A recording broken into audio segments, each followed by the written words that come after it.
The thoughts and opinions are those of each individual voice on the podcast and do not necessarily represent the policies of Cedar Valley High School. Welcome to Aviator Airwaves, the official podcast of Cedar Valley High School, where we keep you updated on everything in the halls, on the field, in the classroom, and beyond. I'm Principal Johnson, Courtney Johnson, and we're here to spotlight the stories, achievements, and events that make Cedar Valley soar. Don't forget to follow us on Instagram and share this show with your fellow aviators. So if you've got a story, a shout out, or an event that we should cover, reach out. This is your podcast after all. So before we jump in, let's go around and introduce who's on the mic with us today. So I'm Derek Reynolds. I'm one of the assistant principals here at Cedar Valley. And I'm Bill Seibert, assistant principal here.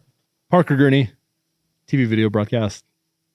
Hi. And he's awesome. Hey, well, thanks. Parker does a great job. I appreciate that. I thought of lowering my voice because Parker has a nice low voice. Oh, should for we all do podcasts. that? Yeah, everybody drop it down a couple Just take it down to your notches. lowest octave. Yeah. My name's Parker. Oh man, Bill, how you doing, babe? I'm great. Good. This is awesome. It's This is game fun day. Why stuff. would you not be great? Oh, it's Friday nights. I'm pumped. I It's mean, stoked. first home game. We got the team here. It's going to be great. We're going to Yeah. grill up some dogs. Yeah. It's always yeah. fun. Do a People like tailgate that. for our staff. Yeah, hopefully they bring their families and we have a good time. It's Star Wars night, is that right? Star Wars night for the kids. I don't know if I'm going to wear anything special. So I can bring like my lightsaber and Yes, wave please. that around. Please do. Yeah, we don't want props. Make sure it's red. But the cheerleaders did. I just did hear Christian say that he spent like several $100s on lightsabers for the cheerleaders. Guaranteed. So, I was at Disneyland with way him. cool. And he built one of those $200 saber. Yeah. thing, Build it whatever. yourself. Like, the piece. He's got like who does 7 that? of them. Who does I do Christian. actually. I've got one as well. You do not. Oh, you are a nerd. But then Yeah. again, why did Christian buy them? Because have you seen his room? I mean, he does have Well, 7 or 8. I think they were just special. You don't give those to cheerleaders. Oh, No, Those are special. Those are your own. Sorry. Oh my They he have to just have sit their there and collect own. dust as far as I see. So, No, he uses them. oh, that's good. Yeah. I'll go ask him if we can have a lightsaber fight sometime. So. Yeah. This is actually a really good segue because our one of our topics we want to talk about is the game. So it's against Crimson Cliffs, the Mustangs. Back-to-back 4A champs. Wow. Oh, are they really? Yeah, they're pretty good. So they're kind of a big deal. Yeah. That's what I like about Coach Connors. He really is pushing the envelope. He has us playing a pretty rigorous group of players in the next few games, and it's going to be a growth year for sure, helping these kids. Have fight. we entered region yet? No. Okay, when's our first region game? Next week. Next week. Oh, against Riverton. homecoming. Yeah. No, homecoming Mountain against Ridge. Mountain Ridge. Oh, and that's going to be awesome. So Mustangs, they are 1-1. We're 0-2. I think Courtney nailed it on the head. It is going to be a growth year. Like, let's just put them through the fire and just Yeah. And they're ready for it. Working. Those boys have been lifting hard and working out hard all summer. I saw them here all summer long. Just they're taking it real serious, and I've seen some really good play this year. And it shows on the field. Like when they go out there, they compete. It's been super exciting just to watch the team this year, their effort. They don't give up in games. And it's really been really refreshing to see their effort, I think, this year.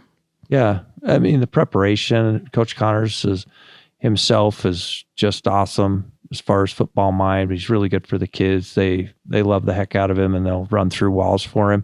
But he's assembled an exceptional staff. Some holdovers from Coach Z's staff that we've had, but also some new faces that have really changed the whole makeup of our program and what the focus is. And I mean, there's an emphasis on a lot of different things, but mostly these kids are learning football. I mean, football is kind of a class for them. And so they're learning about the game besides just going in the weight room and lifting and hoping the best out on the field, that they're actually prepared. And there's not a whole lot that teams can run against us that we haven't seen and that the kids aren't prepared for. It's just a question of execution and having that discipline and getting the kids confident that they can execute. So really, we're stoked. We love what we're seeing.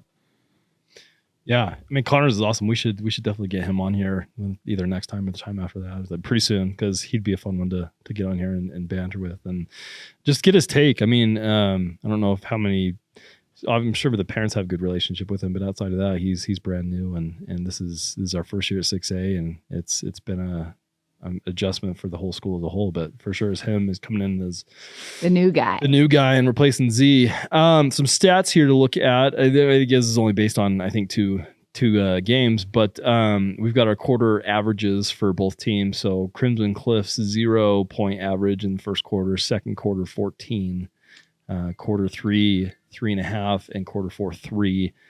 Cedar Valley 3.5 in the first quarter, 3.5 in the second quarter, 5 quarter 3, quarter 4 3. So it's a difference of 20.5 to 15. Looks like if we can kind of fire them up the first quarter and second quarter and then have that carry through, that might be all right. We might be able to pull this off. Yeah, key is just establish that run game early. So we've been relying on a lot of short passes to kind of get us going, but we really would like to get our running backs moving forward. So it'll be fun. Should be good. And the defense has actually been really solid.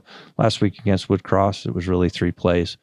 We just gave up 3 big plays, but we forced turnovers. We held them. They had to punt several times. So, it's really good. So we're seeing good things. Looking at sports overall, 6A, how are we looking across all of our sports?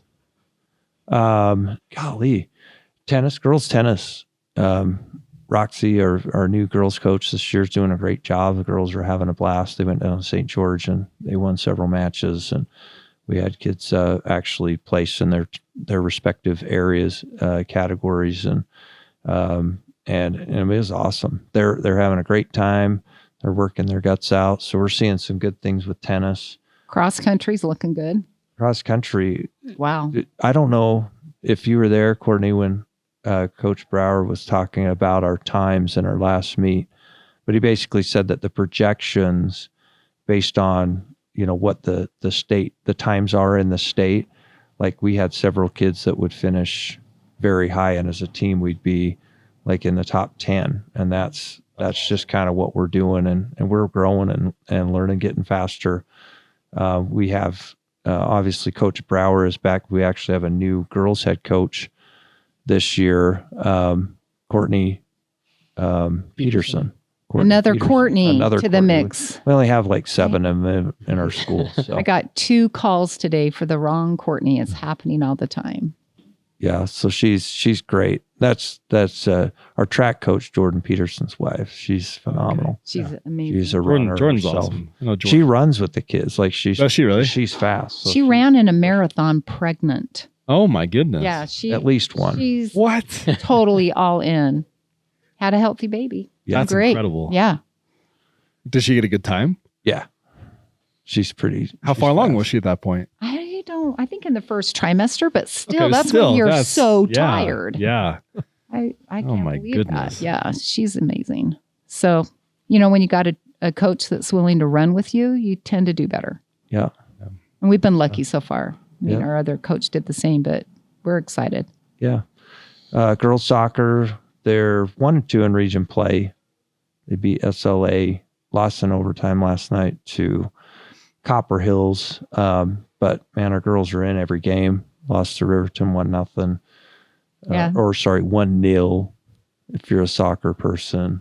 I was at the SLL, SLA SLA game, and it was interesting watching those kids play. The girls, they outplayed, but they kept hitting the goal post. I mean, they had so many attempts that were just outside of getting in, and of course, that's what matters. But if the other team wasn't hitting the goals or even coming close to it like we were, besides that we outscored them, we had multiple more attempts.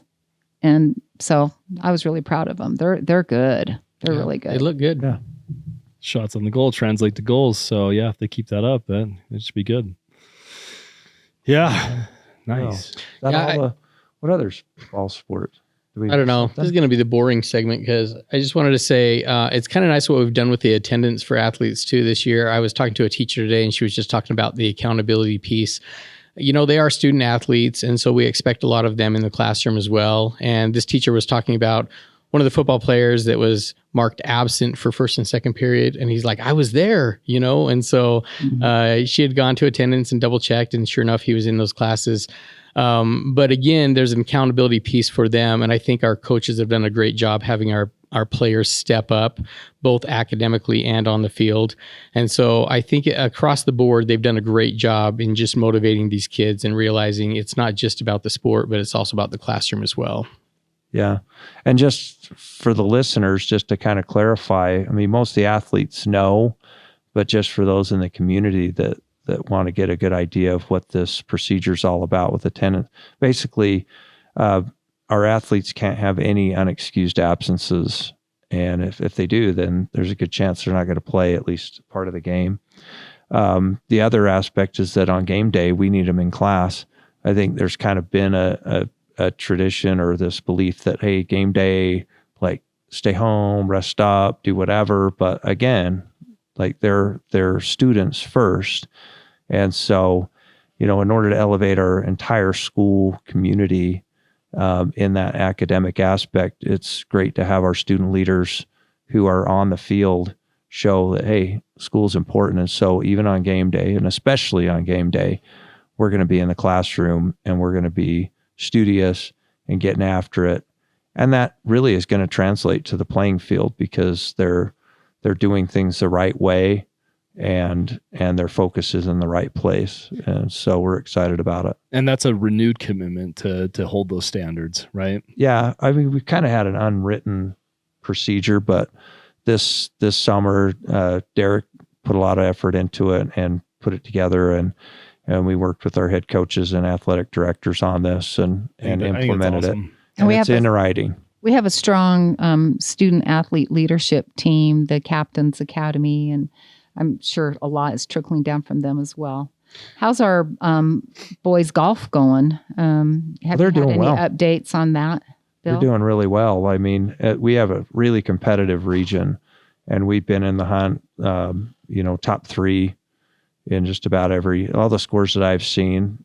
We're doing really well. So we've got some solid golfers that are just right, that are hanging around right around par. And so as a team, we're doing really, really well. And girls volleyball, we seem to be doing okay there. Yeah. New head coach, Derek, sorry. Go ahead, Derek. Yeah, no. I don't want to look past an opponent. I know we have a football game tonight, but I do want to talk about homecoming. We're going to have a football game in a week, and that's our homecoming, but I'm really excited about it. We're going to have some surprises, I think, as far as for the fans and spectators at that game. So we probably won't reveal what those are at this point, but at the same time, we want everybody, the community, to come out for homecoming. It's a great atmosphere. It's a great time. So really looking forward to that. Last year, we were able to bring in 13 helicopters. Courtney was able to coordinate that. One of the coolest things I've ever seen is to see that many helicopters land on our backfield. And we had the community out to, we actually fed them, and then we had them go and tour the helicopters, kind of walk around. They could get in a lot of the helicopters and look around. So just something that sets Cedar Valley apart from other schools. Again, some of the things that we do and some of the traditions that we have. So I'm really excited for next week as well for football. We do have a helicopter coming in next week. I didn't want to ruin it. Oh, you did? And I just ruined it. I just got the approval last night. Let's tease this. You don't know who is getting off the helicopter at this point, and we're going to leave it like that, right, Courtney? Okay, we'll leave it there. Okay, fair enough. So come Parker, out. Do you know who? I got some guesses, but I couldn't say for sure. Don't say it out loud. Yeah. Wait. Let's let him guess 5 people. Okay. You want me to guess 5 people? Or 3 people. Okay, all right. What about Ace? Okay, we're not going to say yes or no. We just want to hear your guesses. Ace, guess. Okay, Ace. Let's go with our own principal, Courtney Johnson. Okay, there's a guess. There's a guess. How about Julie King? Okay. Board president. Let's see here. That's 3. That's 3. That's 3. Well, yeah, that's all I got. Okay. I think that's fair. Yeah. Good guesses. Good guesses? Yeah. Awesome. And you'll have to be surprised like everybody Like else. everyone else. I can't wait. I'm excited. Everybody should go to that. Yeah, speaking of homecoming, there's a lot going on next week to celebrate. And it's really early this year. Can I just say that? I don't know who decides that, but early. it's just like, it's right there. Yeah. Which, there's pros and cons, but yeah, I'm excited. Should be a good week. It's interesting having it on a same week as a holiday, Labor Day. It'll go fast. Lose one day, it will go fast. Yeah. It is nice. Earlier in the football season, you tend to have some better weather too. So Yeah. I think that's nice for everybody to come out, the community to come out. So yeah, pros and cons about having homecoming that early, but I'm excited for it. I think the weather will be nice. I'm hoping. I love a nice, warm homecoming night. It just makes the event. But I mean, next week we also have Club Rush Week as part of that. I mean, I don't think we've done that before. I don't think it's I don't ever think so either. corresponded. We got a lot going on Yeah, we next do. week. It's busy. Busy week. Good thing it's only 4-day week. Club Rush on Tuesday. We've got Tuesday, Wednesday, Tuesday through Thursday, Friday. Yeah. Yep. Oh yeah, that's right. It's 4 days. Yep. All of them. We're already getting applications in. So I know a lot of kids are excited about the clubs and potential for clubs out there. So we just want to see kids get involved ultimately. There's a lot to say about those kids that don't have a lot to do in the afternoon or are missing that connection piece. So anytime that they can come to a new club or try something new, find some new friends or associations, I think that's positive. And I think going hand in hand with that, I think there's a good opportunity for students to get involved and have a big change with getting rid of the devices. We get those out of the way, and we can kind of make a return back to those old social standards or social interactions, right? And really, I think we'll see a decline in a lot of the mental struggles, and yeah, I think it's gonna be a good. Well, that's the hope. But I mean, the kids have responded really well. The kids we talked to, I mean, a school this size, we have a handful of device violations a day, just a handful. I mean, we're not talking like even 10%. Like we're talking like less than 1% of students are really struggling with it. And that's a testament to the kids. They're like, no, I'm good. I can be off my phone during class. And we see higher engagement. They want to be out of class less. We're seeing kids less trying to get out of class. Like it's been great. So when we talk about that engagement and getting kids involved, I mean, that's really what it's about. It's about these kids learning skills that are going to help them be better later on once they leave here. And so those social skills are important. That's why Club Rush Week is important and get involved in different activities. We want every kid to be involved in something. Like the extracurricular stuff, a lot of times we focus on athletics because it's the most visible. But the reality is if a kid's in a club and they're with people that they get along with, that care about each other, that they have a trusted adult that's with them, like it's an absolutely powerful moment in their lives that can really shape them for the future. And it doesn't even have to be anything they want to do when they grow up, just something that they have interest in. And so we love it. And I love that it's during homecoming week because it kind of ties the celebration and fun all together. Yeah, that's special. Next week, Tuesday, tennis, versus Mountain Ridge, volleyball versus Mountain Ridge.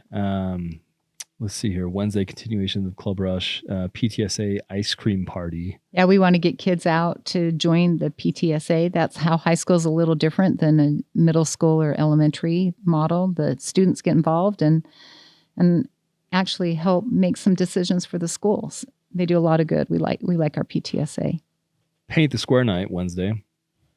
Yeah, all of our clubs, groups that want to do that, they get out and have a good time, and hopefully it won't rain. But I think I just want to say that's a cool thing that I've coming from Lehigh. We don't do anything like that, so I think that's just a really cool tradition that you guys hold, and just another opportunity for kids to express themselves and express their club and have representation. So I think that's awesome. yeah, it's cool. Let's see here.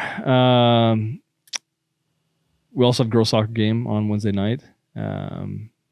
And then, that's Thursday. Excuse me. Thursday. Against Bingham, where are they standing? They're all good. Okay. Yeah, we can just say that across the board. Anybody who plays is going to be good. And then the big game on Friday, homecoming. Yep. And then dance on Saturday. Oh, yes, dance. That's right. I did forget to put that on here. So dance stuff, like there's a couple things that are kind of out just for people to remember. like our Cedar Valley High School students are welcome to come to the dance. They can bring a guest that is high school age, and we kind of go up to maybe 1 year graduated if they want to bring a guest. And that's so basically ninth grade through 12th, they can bring somebody, but just one. So one of our students can sponsor somebody, but we don't encourage the guests per se, but you're sure welcome. We love that our kids go together too, but it's really a fun night. So the dance these are great social moments for the kids, social events. Our student council puts this one on, so but they're fun. Courtney loves them. She always gets good reels, and ironically, we're all supervising that night, so we will all be there. I was just gonna say, Derek, you're the DJ, right? Yeah, I hope so. Yeah, ironically, make some money. But here's the deal: I was going to talk to you guys. Like Boston plays in Arizona next weekend. Why would that be significant to any? Well, but I shouldn't go. They're on a roll, and I've actually seen them a few times this year, and they've lost all but one game. So maybe when you're there, yeah, when I was there. So like, time to give up. I'm 1-4, 1 win, 4 losses in the 5 games. got to turn the tides. So you better go. No, I don't think I should. He's bad juju for that. They've won 7 of their last 8, so I really don't want to jinx it. Yeah, you don't. So if I guess I'll stay and go to the dance. If Utah were to get a professional MLB team, like, would you still be a Boston fan more so? Oh, I probably always would be, but it doesn't mean I couldn't have another team that I like. Wait, you can have 2 teams? Well, I have many. Anybody that plays the Yankees, I cheer for. So, I mean. We can't tell that to all our teachers. I know there's a few Yankees fans here. So. Oh, I tell them. Okay. Yeah. Coach Miller, Yankees suck. Oh, man. That's too good. Can I say that on?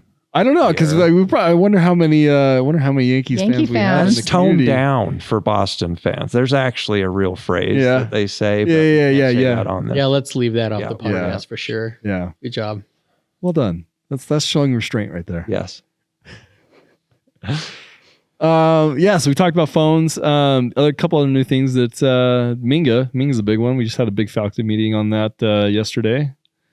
And I guess for those that don't know, Minga is our hall pass system as well as our steel time intervention manager. So it's pretty slick. I got to say, I like it. It's replacing 5-star as well. Yeah, that's right. We're building it slowly. We have to get master down the first digital hall pass first, and RTIs next. Yeah. And after that, we're going to look into rewarding kids for doing what they're supposed to be doing and trying to add some incentives there. We don't know. We'll build that airplane as we fly it, that's for sure. But Minga's awesome. Yeah, we've already seen the impact in our school with Minga. Traditionally in the past, if the kid needed to go to the bathroom or use the hall or something, or go to the hallway, I should say, they would use the hall pass and just go out. And it was hard to collect data on how long they were out, where they were going and such. But now what kids do is they get on their Chromebook and actually create a pass for themselves. And then as they create that pass, they take the hall pass and it kind of counts up how much time they've been out. And then they're assigned to a specific bathroom that's closest to, their classroom. They can also go visit a counselor, or there's other passes that they can create if they have a need that way. But just the feedback we've got from the teachers, it's been amazing for, number one, just the structure in which it brings to the classroom. And then number two, for us as administrators and advocates, just to see so many fewer kids in the hallway during class time, which means they are getting instruction in the classroom, which is exactly where we want them. So it has been a huge benefit to the school to this point. Yeah, we've been concerned for a couple years. Post-COVID provided a lot of challenges. Kids didn't want to be where they should be at all times, and it became an issue, and the community discussed this at large.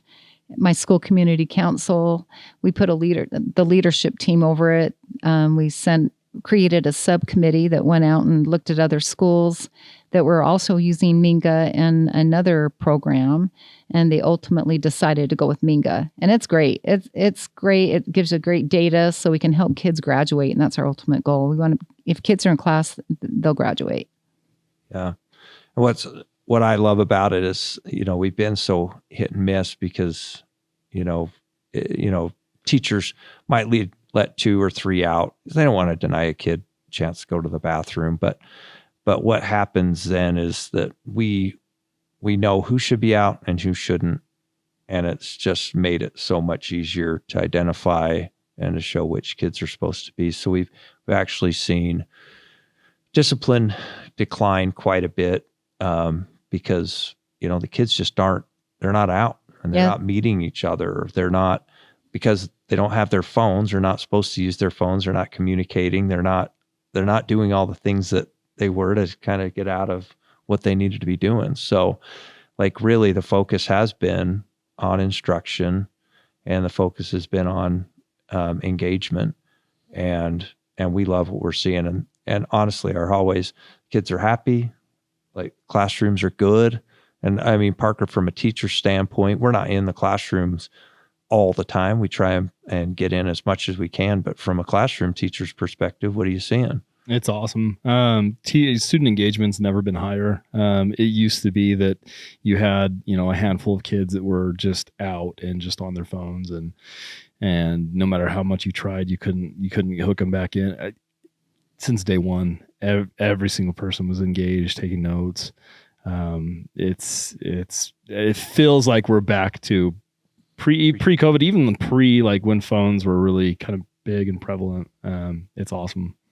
Did you actually teach? No, I didn't, but I was a student at that point. So I do remember being a student, and I'm just I compare it all the time, my experience to what they're experiencing now. And it's just so different. And this really does feel like we're kind of going back to before there was all these distractions, and kids really could, if they're not engaged in the content, at the very least they're socializing and creating some good social experiences. And I think it's amazing. Yeah, Bill and I took notes on a stone tablet, so it's hard to chisel that in. Yeah, it was. And Courtney, they didn't even have a written language back then. Terrible. So. She had to crawl under the dinosaur's legs. Oh my gosh, see the mockery. You guys are awful. Got to get it in while we can, right? Right, yeah. It's fair. But hey, there's a book, speaking of, that Derek actually told me about. It's called The Anxious Generation. And such a good book. I would recommend every parent read that. My daughter's reading it for her kids because she's, debating. Our oldest grandson is 12 now, and she's debating, do we get him a phone? And I'm like, flip phone. Absolutely no phone unless it's just an Apple Watch at 12. Basic. They've got to learn, and she's brought up that argument from her neighborhood friends, like, well, they've got to learn how to navigate. And I said, let me tell you, every problem, every discipline, almost bullying, anything like that's negative and that adversely affects kids' psyche is in large due to phones. They're comparing themselves against the kids all over the world that Photoshop themselves, and they look perfect and they have this perfect life. And comparison is dangerous. We all know that. And when I was a kid, the only thing I could compare myself to was my neighborhood block. Pretty limited. So I thought I was awesome. You are awesome, Courtney. Yeah, you still are. You can own that. Oh, you're too funny. Yeah, but it really is pretty amazing, the research that's there. And really, kind of the target year you're looking at is 2010. I don't know when you graduated, Parker, but that 2010 year when smartphones became a thing.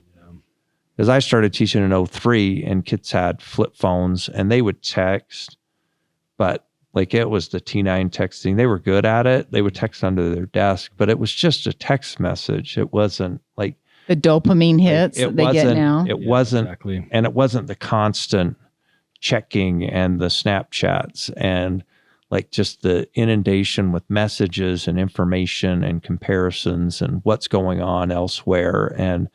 And so now what you're seeing, when at least in the classroom, them not being able to have their phones with them, these kids crave engagement.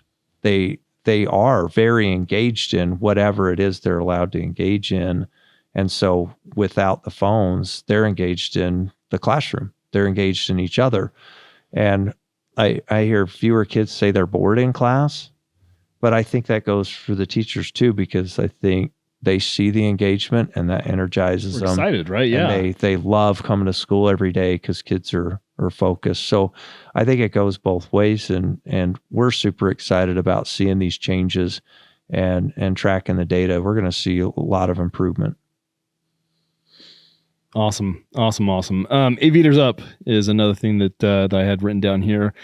Kind of maybe more obscure. I mean, Mondays, we definitely tackle it on Mondays and push it there. But I don't know that Aviator Up has had as big as an impact, especially as quickly as the phone and Minga has. But Aviators Up, what do you guys want to talk about there? Well, I could jump in. When we opened up Cedar Valley, the social emotional piece was really important. We started off with jet time, and we did book studies. First year was chop wood, carry water. We read Win in the Dark.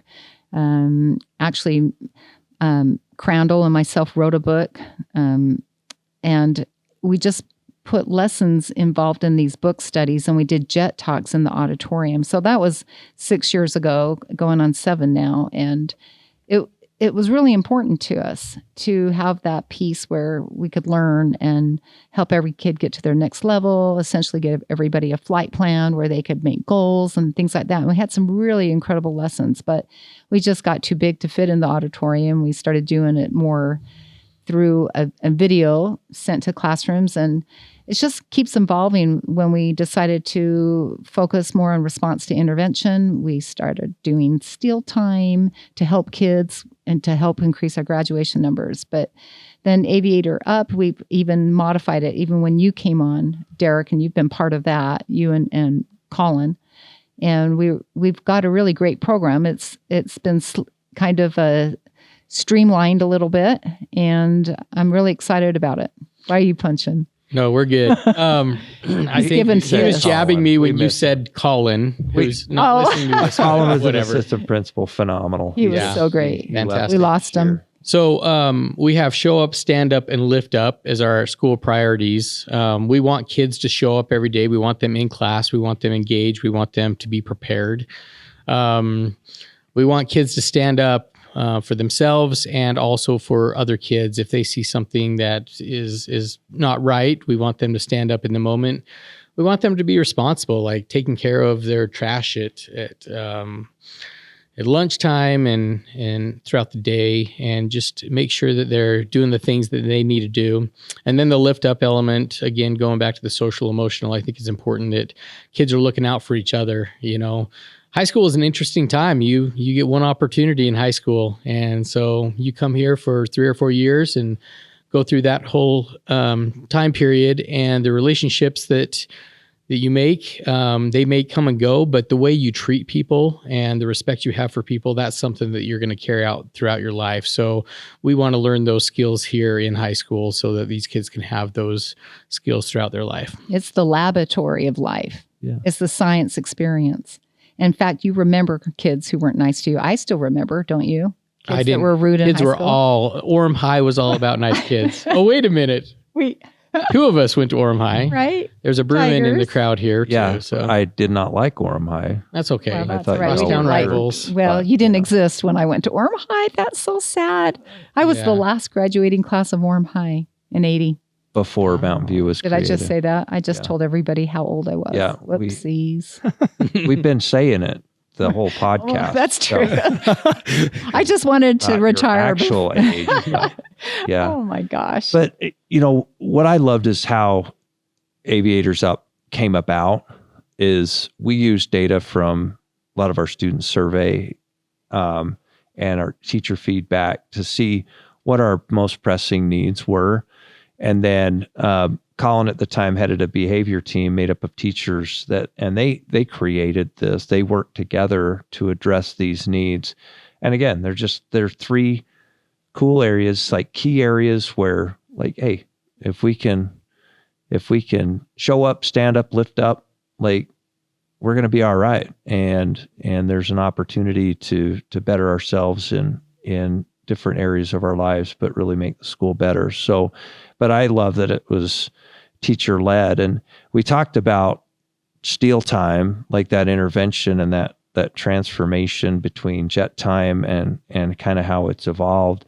And that in itself came from our teachers who, we had a couple teachers who they went to a conference and they really felt the need for intervention built in the school day to give teachers and kids an opportunity to work together to hone skills and to pick up deficiencies and even just a place to make up some work.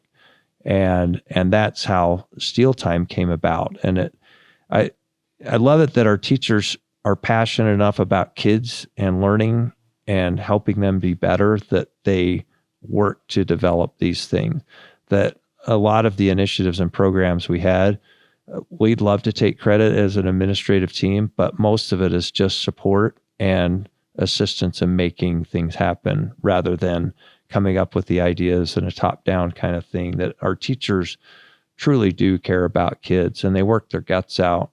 And I think our kids feel it. I hope they do. But we see some fabulous things with our staff and the good things that they do with our kids and helping them be better. I'm glad you said that, Bill. I couldn't agree with you more. We have an amazing leadership team with our teachers. We have two, actually. We have a steering committee and a leadership team, and they work really hard.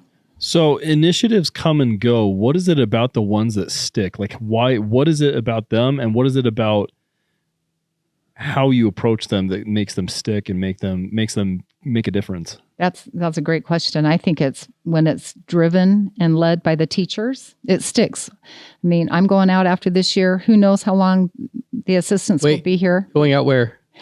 I'm retiring. What? No surprise You've there. heard it here first. Yes. And That's the first time we've heard of it. stop it. Eric is now. shocked. His It's face, if you hard. could I don't see it. want to, but I need to before I get like when I'm in a walker. So anyway, the teachers, if they create it and own it and know, the thing is getting teachers into good professional development where they learn things. And I mean, flex time's been around for a long, long time. I used flex time when I was a teacher ancient years ago, but it's a practice that's research-based and it works. And so our teachers are incredible, and we really do give them the helm of leadership. It's a distributed leadership form, and they know it. They work hard. This is their school along with, the community and the family and the kids. It's not my school.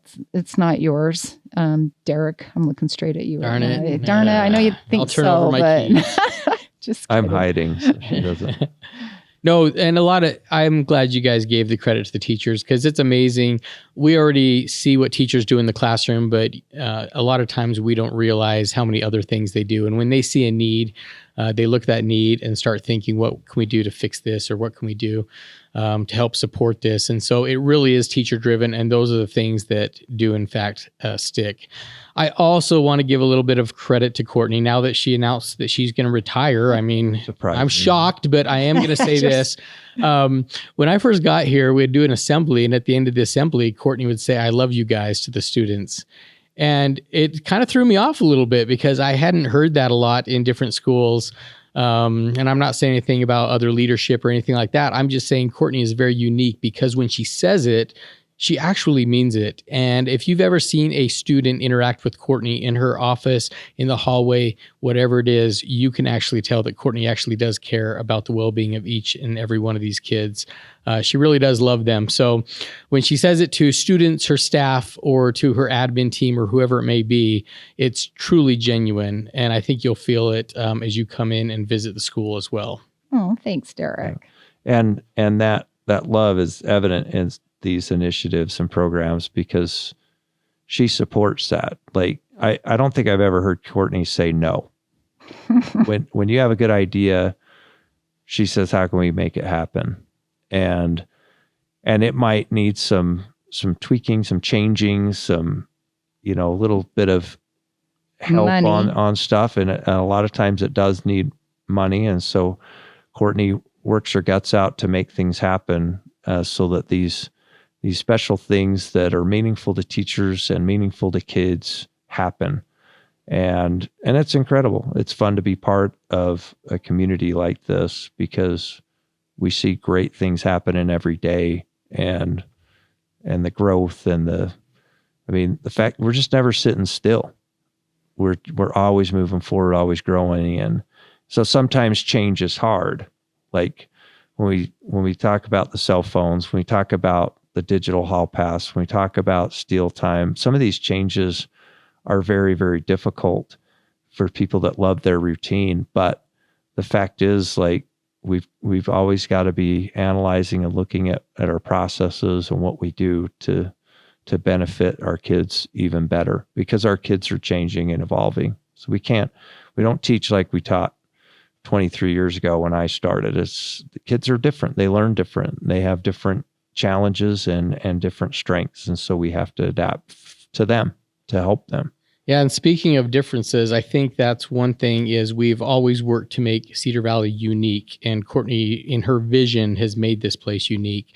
It's evident through our aviation program and some of the other things that she constantly does. We also have the freight farm out here that I'm not sure any other high school has in the state, but could be. But they're unique things to us, and we try to give each kid a unique experience here at school too. And so we're always looking for the forefront of technology and other things that we can do just so we stand out a little bit from other high schools, because we feel we do, and we want to show that we do through the different programs and different things that we offer. Can I add to that? Please do. I think the community, my school community council understands this and knows that they were very supportive, but we've added a drone component. We did a couple of years ago, but we've added an advanced air mobility because we're going to be part of that 47G. You might want to look that up. It's an initiative to be autonomous by the time the Olympics come.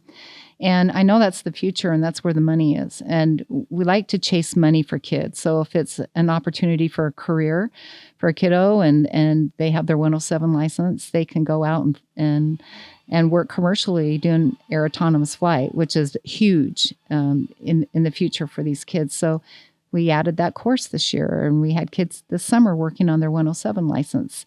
And we have some really cool surprises. I don't want to do any spoil alerts, Thank you. But we just made another change this week for an assembly that we're going to do inside drones, and we're just doing a lot of really cool cutting edge things that are going to be really, really good for kids in their future and their careers. And it's great when you say we're doing that. And in all reality, these kids are getting an experience that they wouldn't get anywhere else. Nope. So the fact that you have those inside drones, the fact that we have this aviation program where kids can, leave the high school with this associate's degree in aviation, these are all huge things that go right back to our kids, opportunities that they may not get at other places. But we're proud of the programs that we've created, and we're hoping that kids are taking advantage of them. And honestly, if parents or the community, they don't know about some of these things, please ask your counselors, come talk to us or whatever, because there's some great opportunities that I think a lot of kids miss just because they're not aware of.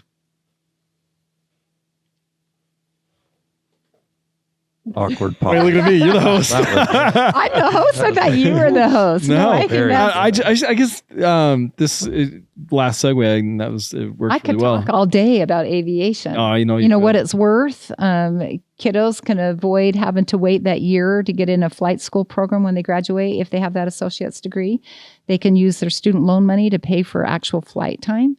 And that's the biggest hurdle, is paying for your commercial license. And because you can't get an unsecured loan for that. There is no real loaning entity out there. And so we knew about that problem. I'm on the rotor pathway for Utah, and that was our biggest discussion point. That's why we started pushing for the associate's degree, but we had to get one class approved by the state, and we finally got that. We were able to add that, and last year we had our first full program for an associate's degree, and we had 3 students walk across the graduation floor with their associate's degree in aviation science, and we are the first school in Utah to do that. I believe one of the first in the country, excluding the charter schools and things that specialize in aviation, and there's very few in the country, but I believe we were the first high school in the country that had an in-school opportunity to get that associate's degree in aviation science, where all the classes were offered on campus. So it's very cool. It's amazing. Yeah. All right. Well, I think if I'm going to be the host now, note to self, let's talk about not having ninth grade this year. I personally have seen a big difference. Miss them, love them. They cracked me up every single day. But do you have anything to say about not having ninth grade? Pros, cons? I mean, definitely just the sheer number. To lose the ninth grade, our halls look a little bit clear. And we're a big school still, so there's a lot of kids in the halls, but you notice it quite a bit. I think there's a trade-off with it. I do like the ninth grade. There's a lot of great things about it, but at the same time, I do feel kids start to mature as they get older. They start to have different focuses as they get into high school a little further. And so it's just been a great unique experience just to see 10 through 12 here, which, I hadn't seen in the high school setting before. So this is new to me, and I've really enjoyed it so far.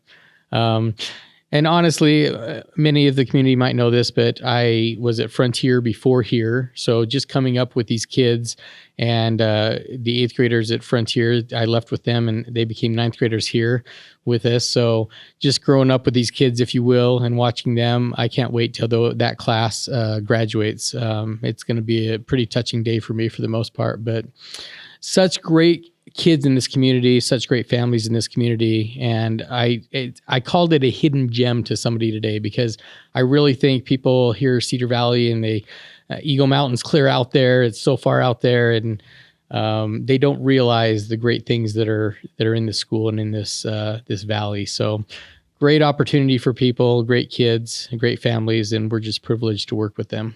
Derek, at the freshman assembly last year, I knew I was in trouble when we were introducing ourselves, and they're like a couple little claps here and there for me and the other assistants. Oh, but when Derek got up, it was like a standing ovation. It's so true. That cost me so much money. Oh my gosh. To pay all those kids off cost me a lot of money. It didn't. It just shows the relationship that Derek's built with them, mm-hmm. and just good with kids. But I've been, let's see, I think in high school, out of 23 years, I did 2 years in a middle school. The rest of the time I've been in high school as a teacher or administrator. And only one out of those high school years was without ninth grade in the building. And so that's all I've really known. And so we like having ninth grade because we get to start them off right when they get into high school, because ninth grade is high school. To get them going on what we do at the high school. But at the same time, when you're a school the size of ours, losing 1,000 kids was nice. It's really kind of helped us focus a little bit. And so we do love the ninth graders. I have a ninth grader at Sage Canyon, and he's digging it. It's super fun. And honestly, I look at it as our kids actually get an opportunity to work with two outstanding staffs at Frontier and now at Sage Canyon, from their principals, Mr. Bakar and Mr. Jolly, all the way down through their administration and through their teaching and administrative staffs, that they get exposed to a lot of cool stuff over there. They get to meet a lot of people, and they're going to be better off coming here. I think it'll be fun to see them. And this year's been nice because we haven't had to teach anything. We get to upgrade a couple of programs, but the kids already know how it works. So it's been super slick that way. There hasn't been a whole lot of education time. Hey guys, just remember, this is what we do.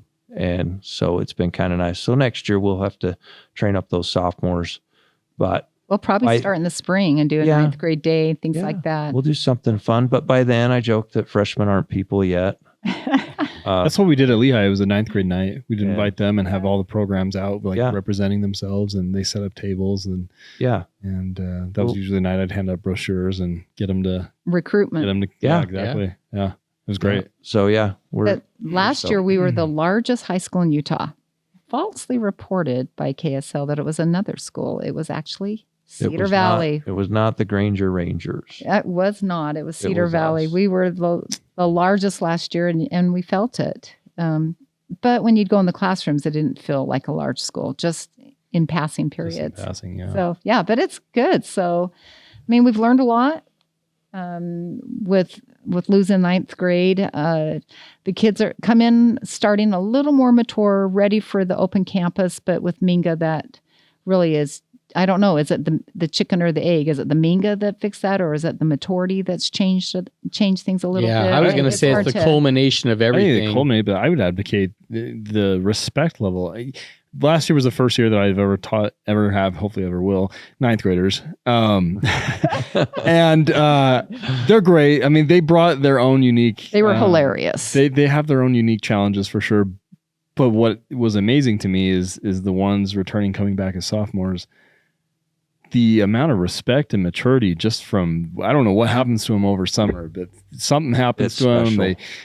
They come back different kids, and it's pretty awesome to see. Like some of the kids I had the worst problems with last year are the most respectful to me this year, probably. Yeah, and they change. Just awesome. Yeah, even the kids that constantly give Bill and I a hard time for being bald, their bald jokes, they're no longer funny to them. Like, this is working well, These kids are maturing out themselves, so I don't have to say anything about it. So yeah, specific kids though, if you watch some of these kids, just the improvement they made over the summer and the maturity level, something does happen, and it's incredible to see the change. So that upperclassman mentality. Yeah. Yeah. And I think it's great. It's just a great, a great community. The fact that we can attribute a lot of it to the middle schools too. The fact that they come in here, these students come in prepared, ready for Cedar Valley. And so it's been good. I didn't know how I'd feel without the ninth grade because I've been in middle school so much with some of a younger population. But it's been kind of refreshing just to see the other side of it. Yeah, that's fun. And kids are awesome. So, well, let's talk about some things that we've learned at Cedar Valley. I'm curious what you feel like you've learned. And maybe, for me, I think of Walt Whitman, and he wrote Leaves of Grass. And when he started, that was like mid-1800s. Correct me if I'm wrong, Bill. You taught English, but in the 1800s, Bill. In the 1800s, Dang. It was like 1850, early 20th century, something like that. Well, I think it was in the 1800s that his first. It was just a book of poems, right? And then he kept working and revising. In fact, on his deathbed, by then he had, I don't know, I'm guessing 300 in his book. I used to teach this. And somebody asked him, do you feel like, tell us about Leaves of Grass, your greatest work of art. And he said, you never arrive, you only revise, meaning you're never done, you're only revised. And that's how I feel about Cedar Valley. We're not done. I mean, this school's going to be in existence another 45 years. They build them for 50 years. And it'll be interesting to see where it goes because we've made so many changes. From when the school community council brings up something to the leadership team, and we get committees together, put our heads together and make changes. And every year it becomes different. We're always evolving, and I love that fluidity. But what would you say would be something that you've learned and seen changed over the time you've been here? I mean, even you, Parker. I mean, doing things the Aviator things. way, right? There's something special about about Cedar Valley and the culture here. There's a pride here that's pretty unique. I wouldn't say it's absent from other schools. It's just different. And there's almost a drive to push the envelope, which I really love, and I definitely subscribe to. I think that's one of the things I fell in love with first, and I realized because I love doing that, but there was always some pushback elsewhere. But coming here, it's just like, yeah, you want to push the envelope, we'll support you in any way we can, and that's so it's so invigorating and empowering as a teacher. I've really loved my time here for just the short year that I've been here so far, and excited to keep going. You've been awesome. Oh, like this you. podcast, for example. Is this the second one? Yeah. This is pretty new. So what do we have? Wait, this is a podcast? I thought we were just talking to his friends. I mean, what's this all about? Is this being recorded? I would, and this may not be exactly what answer Courtney's question, but at the same time, like I said, being in middle school for so long, coming to a high school, it's impressive to me just how the school never sleeps. A high school is the lifeline of the community. And whenever I drive by and see lights on or somebody out on the field or cars in the parking lot at all hours, it seems like, I'm always amazed. And again, it just really is that piece where kids can get involved and have that connection piece. There's so much going on, so many events that we do between the dances and the sports, the clubs and everything else. It's just to see the heartbeat of the school is quite amazing because kids really do have great opportunities if they'll take advantage of it. But just the fact that the school never sleeps, it's always pumping. There's always something going on. It's exciting to me. I love that. Bill, what have you seen? Oh, it's a great place. This is my third district and my fourth school. So I haven't been that many, 23 years. That's not bad. But holy cow, it's a cool place. I mean, we moved our family here. I had one of my sons graduate here a little over a year ago. I've got another one coming up, and it's a great place to be, and it's a great place to, I think, raise a family. There's so much, there's diverse experiences, the people, the just, I don't even know how to describe it because it's just really been good for us as a family to grow, but me professionally. And I think just to see the amazing people that put so much, and it's really like this everywhere, but you really see the time and effort and care that our teachers put into helping kids achieve their potential and to get to where they're prepared for whatever they want to do when they leave. And that's the focus, and that's the goal, and that's the love, and that's why we're in education. It really, I kind of joke, like, I mean, I've been in high school for a long, long time. I never graduated. You're a super senior. Been here for so long, and there's really not much that I haven't seen or experienced. But at the same time, like every kid, I have something new that they teach me something, and an interaction with a teacher that, and to see their drive and passion that invigorates me and helps me coming back every day and doing this job, and it's super fun. And so, I mean, I'm like, it's just cool to see, and it's fun, and we love to have people part of what we do, whether it be through staff working opportunities here, but parent volunteer opportunities. We get tight with our PTSA leadership. They're a great part of our community. We love the parent volunteers that help out with our programs. It's really cool to see, and Cedar Valley's a unique place that way, just having everybody involved, especially being such a new school. The other schools I've been at have been around for 100 years or more. And so being that this is a school that's starting year 7, to see that commitment and that investment, that ownership, it's fantastic. So I love it. Yeah, I would have never imagined what has come to be when we first opened. It was just pretty wide open to have the kids kind of come up with things that they would, we had the style guide, and we had the hanger, but that actually was driven by the students.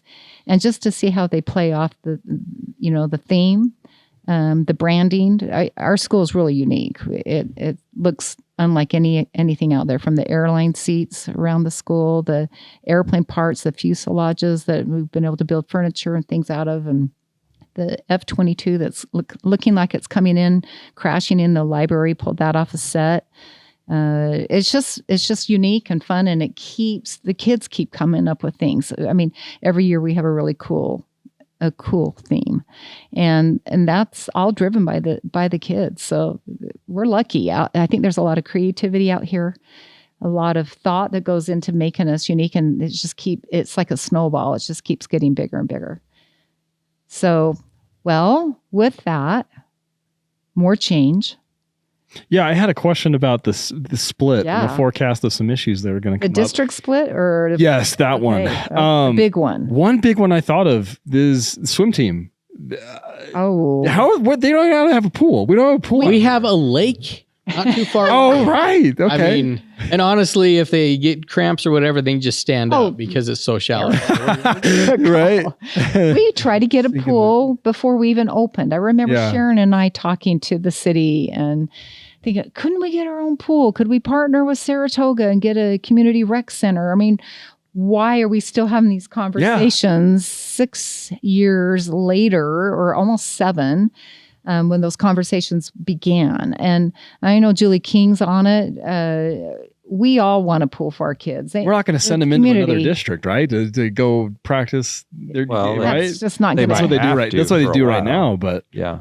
I mean, it's just stuff like that. They're just kind of funny things that with the change, like just odd things that are going to come up like that. Like, yeah, we're sending them to another district to practice. And I'm sure there's all kinds of growing pains. And I like think that. there's a lot of people that are already considering those things, and they're Yeah. on the forefront of a lot of discussions, I'm sure. So Yeah. it'll be interesting with the split, but at the same time, we'll adapt and we'll roll with the punches. That's kind of what we do. And so we don't know exactly what it's going to look like, but at the same time, we want to put students first to make sure they have every opportunity that they've had in the past, and even more so.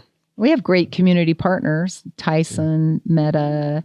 I'm afraid I'm going to miss a lot of them if I start naming them, but those at Direct Communications, they've been great contributors and more. I'm already missing some. Bill, jump in there and throw some names Yeah. out there. Lots of people. Yeah, lots and lots that I didn't Our name. Sorry. sponsorship ads, yeah. Anyway, we've talked to them in the past about maybe helping, but they've been so generous, funding so many of the cool things that we do. I mean, it takes millions to do the extra things that we've done, and we couldn't have done it without our community partners. So maybe a conversation needs to happen with them again. Breathe new life into that conversation. And besides the pool, what else do you guys think could be a challenge?